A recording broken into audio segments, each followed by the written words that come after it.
আসসালামু আলাইকুম রহমতুল্লাহি ওবরাকাতু। সম্মানিত ভিউয়ার্স, নাস্তিকরা এদেশের নাস্তিকরা চিন্তা করলো যে কীভাবে এদেশ থেকে ইসলাম এবং মুসলমানদেরকে উৎখাত করা যায়। তো তারা চিন্তা করে দেখলো যে নাস্তিকতার জায়গা থেকে ইসলামের বিরোধিতা করা যাবে না, মুসলমানদের বিরোধিতা করা যাবে না এবং তাদের কোনো ক্ষতিও করা যাবে না। তাহলে করতে হবে কি? তারা চিন্তা করে বের করলো যে ইসলামের পরিচয়ের জায়গা থেকে, মুসলিমের পরিচয়ের জায়গা থেকে তারা ইসলাম এবং মুসলিমের বিরোধিতা করবে। অর্থাৎ মুসলিম সেজে তারা মুসলমানদের বিরোধিতা করবে, ইসলামের বিরোধিতা করবে, কুরআন সুন্নার বিরোধিতা করবে, তারা আলেম ওলামার বিরোধিতা করবে। যেই ভাবা সেই কাজ। তারা একটি দল গঠন করলো। এই দলের নাম হলো হিজবুত তাওহীদ। মূলত হিজবুত তাওহীদ শব্দের অর্থ হচ্ছে একত্ববাদের বাহিনী।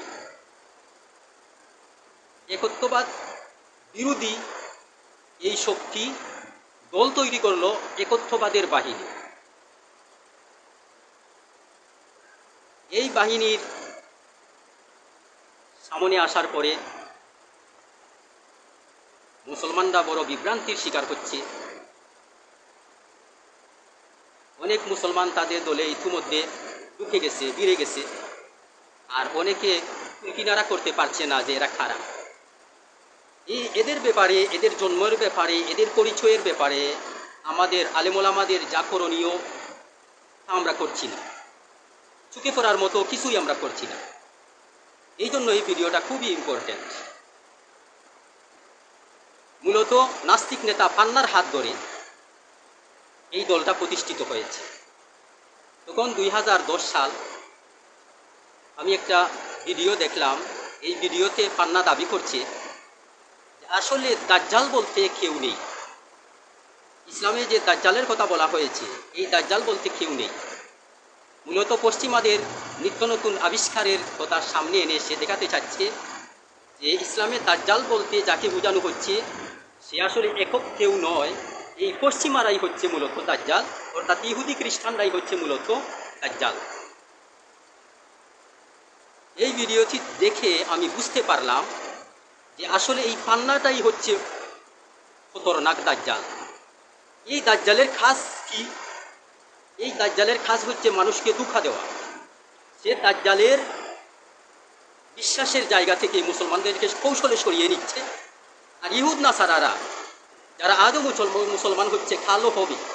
একসময় সারা বিশ্বের সমস্ত গড় মুসলমানদের দখলে আসবে। অথচ সে দাবি করতেছে যে ইহুদি খ্রিস্টানরা দাজ্জাল, পশ্চিমারা দাজ্জাল। মুসলমানদের আবেগকে নিয়ে সে এখানে খেলা করছে।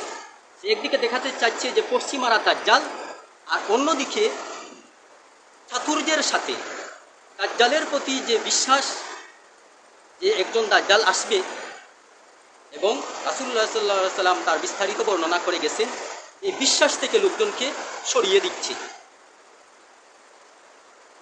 এরপর 2017 সাল, আমি তখন গাজীপুর একটি মাদ্রাসায় পড়াই। তো আমার কাছে, আমার অফিসে একজন লোক আসলো। আসার পর কথা প্রসঙ্গে সে বলল যে আমি কোরআন মানি ঠিক আছে, কিন্তু আলেম উলামারা কোরআনের যে ব্যাখ্যা দেয় এই ব্যাখ্যা মানি না। অর্থাৎ সাহাবায়ে কেরাম থেকে নিয়ে আজ পর্যন্ত কোরআন সুন্নাহর যত ব্যাখ্যা হচ্ছে এই ব্যাখ্যা তারা নাকি মানে না। সে আবার এই পান্নার একজন সদস্য, পান্নার দলের সদস্য। তো তারা কিভাবে বোঝাতে চাচ্ছে যে আমরা কোরআন মানি ঠিক আছে, কিন্তু আলেম মানি না। তাহলে এখানে চাতুর্যের আশ্রয় নিচ্ছে তারা। কোরআন মানে কিন্তু আলেম মানে না। অথচ হেদায়ত দুইভাবে এসেছে, কিতাবুল্লাহর দ্বারা আর রিজালুল্লাহর দ্বারা। দেখেন, কোরআনে করিম হচ্ছে কিতাবুল্লাহ, আর রিজালুল্লাহ হচ্ছেন নবী রসুলগণ, আলেম উলামা, তারা হচ্ছেন রিজালুল্লাহ। এই দুইভাবে হেদায়ত এসেছে। দেখেন, একটু চিন্তা করেন,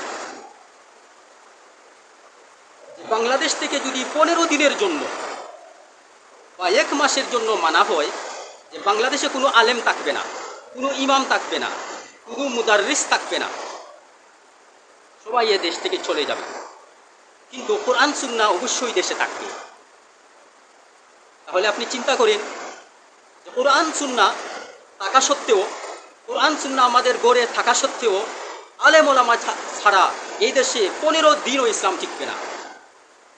ইসলামের নাম নিশানা মানুষ ভুলতে শুরু করবে, ইসলামের অস্তিত্ব বিলীন হতে শুরু করবে। অথচ কোরআন সুন্নাহ আছে কিন্তু নেই আলেম ওলামা। কাজেই তারা চিন্তা করে দেখলো যে আলেম ওলামাদের বিরোধিতা করলে অনেক মানুষ সাপোর্ট করবে, যে তারা রক্ত মাংসের মানুষ, তাদের মধ্যে ভুল হতে পারে। ইসলামের একটি পক্ষ, একটি দল হিজবুত তাওহীদ, তারা তাদের বিরোধিতা সঙ্গত কারণে করতে পারে, এটা মেনে নিতে পারে মুসলমানরা। আর আজ তাই করছে, মেনে নিচ্ছে। তারা কোথায় কোথায় আলেমদের ভুল করছে। তারা বলছে আলেমরা মহিলাদেরকে তারা ঘরে আটকিয়ে রাখে, পর্দার নামে তাদের উপর জুলুম করে, নির্যাতন করে, তাদেরকে বাইরে বের হতে দিচ্ছে না, স্বাধীনভাবে চাকরি করতে দিচ্ছে না, তাদেরকে মসজিদে আসতে দিচ্ছে না। এমনকি তারা বলছে যেই সমস্ত আলেম ওলামা ওয়াজ করে টাকা নেই, ইমামতি করে টাকা নেই, আমরা তাদের পিছনে নামাজ পড়ব না। এইভাবে চিন্তা করে দেখেন, এদেশে আলেম ওলামাদের ব্যবসা বাণিজ্য নেই বললেই চলে। যারা ইমামতি করে, যারা মাদ্রাসায় পড়ায়, তারা একটি কাজ নিয়েই ব্যস্ত থাকে। এখন চিন্তা করেন, যে কাজ নিয়ে তারা ব্যস্ত থাকলো, এই দেশ তো আর ইসলামী রাষ্ট্র না যে তাদেরকে বাধা দেবে। তাহলে সরকারের বাধার পরিবর্তে এই দেশে জনগণ তাদেরকে কি দিবে? একটা বাধা দেবে, এইটাই বেতন।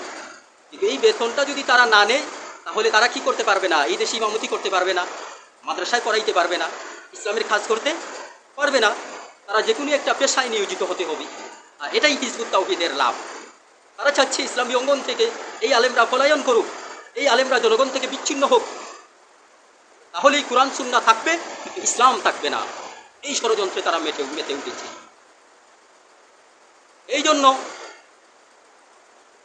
হিজবুত তাওহীদের যে বিষয়ে তারা বিরোধিতা করছে, এই বিষয়গুলোর জবাব সরাসরি যদি আমরা দিতে যাই, তাহলে এদেশের জনগণ বুঝে নিবে ইসলামের বিবদমান আরও 2-4টি দলের মতো হিজবুত তাওহীদও একটি দল।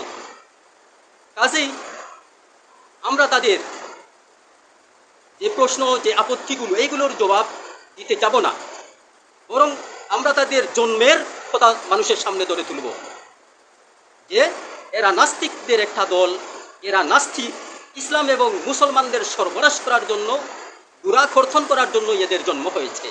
এই বিষয়টা যদি আমরা মানুষকে বুঝাতে পারি, এই বিষয়টা যদি মানুষের দ্বারে দ্বারে আমরা পৌঁছে দিতে পারি, তাহলে সেদিন বেশি দূরে না যেদিন এরা কাদিয়ানীদের মতো গড়তে ঢুকতে বাধ্য হবে, দল গুছাতে বাধ্য হবে। আর যদি আমরা তাদের জবাব দিতে যাই অন্যান্য বিবেদমান ইসলামী গোষ্ঠীর মতো, তাহলে তারাও সুযোগ পাবে, আরও এগিয়ে আসবে। আর মুসলমানরা ভুল বুঝবে, মনে করবে অন্যান্য বিবদমান গোষ্ঠীদের মতো তারাও একটা ইসলামী দল, একটা ইসলামী গোষ্ঠী। কাজেই আমরা তাদের মোকাবেলা করব তাদের জন্মের কথা বলে, কোন কারণে তাদের জন্ম হয়েছে। তাদের জন্ম হয়েছে ইসলাম এবং মুসলিমকে দুরাকর্ষণের জন্য, এই দেশ থেকে চিরতরে মুছে ফেলার জন্য ইসলামী পরিচয় তারা কাজ করতে চলেছে। এই বিষয়টা, এই মেসেজটা যদি আমরা প্রত্যেক মানুষের কাছে পৌঁছাতে পারি, গণসচেতনতা তৈরি করতে পারি, তাহলে তাদের আপত্তিগুলার জবাব দেওয়ার পিছনে আমাদের ছুটতে হবে না, বরং আমাদের কাজ সম্পূর্ণ হয়ে যাবে। তারা আর আমাদের দিকে ফিরে আসার সুযোগই পাবে না। কাজেই প্রত্যেক মুসলমানদের জন্য ফরজ দায়িত্ব হয়ে গেছে এদের মেসেজ, এদের বিরোধী মেসেজটা মানুষের সামনে পৌঁছে দেওয়া, মানুষের দ্বারে দ্বারে পৌঁছে দেওয়া, মানুষকে সতর্ক করা, সচেতন করা। তাহলেই সম্ভব এই দেশে ইসলামহীনতার যে স্বপ্ন যারা দেখছে, মুসলমান আর ইসলামকে বিনষ্ট করার স্বপ্ন যারা দেখছে, তা আলোর মুখ ইনশাআল্লাহ দেখতে পারবে না। এই জন্য আমাদেরকে লেগে থাকতে হবে। আজকে আমরা একটা আন্দোলন করলাম, একটা মিছিল বের করলাম, আর 2 দিন পর আমরা ভুলে গেলাম হিজবুত তাওহীদের কথা, তাহলে হবে না। এদেরকে সমূলে বিনষ্ট করার আগে আমাদের আন্দোলন থামবে না ইনশাআল্লাহ আমরা মাঠে আছি, মাঠে থাকবো।